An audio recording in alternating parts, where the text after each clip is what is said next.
Hi, welcome to 7 Facts. You've just stumbled upon the channel that holds hundreds of videos about this world's countries and states. If you're new here, I urge you to subscribe. There's no shortage of content, I promise. Occupying an area of just about 3,700 square kilometers, Goa is the smallest of the 29 states that make up India. But the 1.5 million people that live here benefit from the highest GDP per capita in all of India. In fact, this GDP is about 2.5 times higher than that of the entire country. Stuffed in this small area are many white sand beaches, clubs and bars, places of worship, World Heritage architecture, but also a lot of diverse wildlife. Not bad. For more than 4 centuries, Goa was ruled by the Portuguese. They landed here in the 16th century as merchants and conquered it soon thereafter. From 1510 all the way to 1961, Goa was a Portuguese colony, part of the Portuguese state of India. After India gained independence from the British in 1947, India requested that Portuguese territories on the Indian subcontinent to be ceded to them. But Portugal refused to negotiate on the sovereignty of its Indian enclaves. So, on December 17, 1961, the Indian army invaded Goa and annexed it.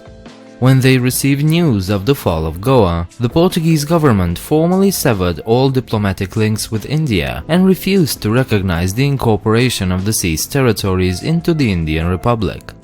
An offer of Portuguese citizenship was instead made to all Goan natives who wished to emigrate to Portugal rather than remain under Indian rule.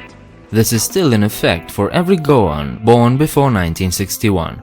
Relations only thawed in 1974 when the authoritarian rule in Lisbon fell and Goa was finally recognized as part of India. In all, 52 people were killed in this conflict. As a result of Portugal's long rule in Goa, there is a lot of Iberian architecture present in the state. The historic city of Margao still exhibits the cultural influence of the Portuguese, while Vasco da Gama and Panaji, the capital, look, for the most part, more like European cities rather than Asian. Old Goa is another great example of Portuguese architecture. It's full of churches and chapels, among them being the cathedral.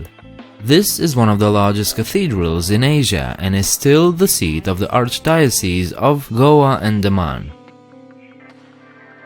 One of the main economic activities in Goa is tourism. About 5 million tourists come here each year, most focused on the coastal areas. National Geographic Travel placed it as the 6th best nightlife cities in the world. As a consequence, Goa has an outstanding number of bars. More than 7,000 licensed bars are open for business in Goa, not to mention the unlicensed ones. Whether you enjoy the beaches and nightlife or feel like going on a cultural trip, Goa seems to be the perfect place to do both. The capital city of Goa is Panaji. Back in the 17th century, Old Goa was the capital, but that city was plagued by cholera and malaria epidemics. So many of the residents moved out, including the viceroyalty, which made Panaji their new home. Today, this city of stepped streets and a 7-kilometer-long promenade retains its Portuguese-influenced architecture and is one of the main tourist destinations of the state. The lands of Goa are ancient. Literally. Some of the oldest rocks in the Indian subcontinent, and indeed the world, are found in parts of Goa. These rocks, classified as troglodytic gneiss, are estimated to be 3.6 billion years old. These rocks can be found between the villages of Anmod and Mulem, but if you wish to skip the field trip, there is a specimen on exhibit at Goa University. If you're into military aviation, you're gonna love Goa. Specifically, you have to go to Bogmallo, just outside the city of Vasco da Gama. Here you'll find the Naval Aviation Museum of India, an institution that exhibits 13 aircrafts that used to be in service with the Navy. On the inside, you'll also see various types of armament, from bombs to torpedoes and even large replicas of aircraft carriers. Pretty cool, huh? These were 7 facts about Goa. If you enjoyed the video, please leave a like and subscribe. Leave your comments downstairs and do check me out on Facebook and Twitter. If you want to support me, consider becoming a patron.